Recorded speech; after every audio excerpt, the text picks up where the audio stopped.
സുഹൃത്തുക്കളെ, ഞാൻ ഒരിക്കൽ കാശില്ലാതെ വിഷമിക്കുമ്പോ പള്ളിയിലിരുന്ന് 2 റക്അത്ത് നിസ്കരിച്ച് ദുആ ചെയ്ത് 50 ലാ ഹൗല ചൊല്ലിയപ്പോ വാതിൽ ഒരാൾ മുട്ടി. കൂട്ടുകാരൻ, ഗൾഫ് സുഹൃത്താ.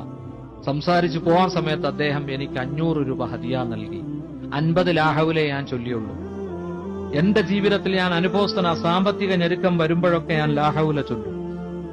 തഴവ ഉസ്താദ് മവാഹിബുൽ ജലിയായിൽ ഇത് പറയുന്നുണ്ട്.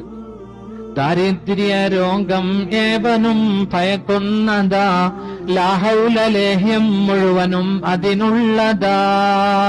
99 രോഗത്തിനിത് നല്ലതാ, ക്ലേശം അതിൽ നിന്നേറ്റവും ലഘുവായതാ.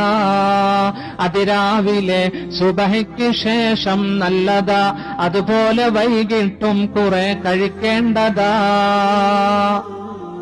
ഈ ദിക്ർ ചൊല്ലാൻ അല്ലാഹു തൗഫീഖ് നൽകട്ടെ. നോക്കൂ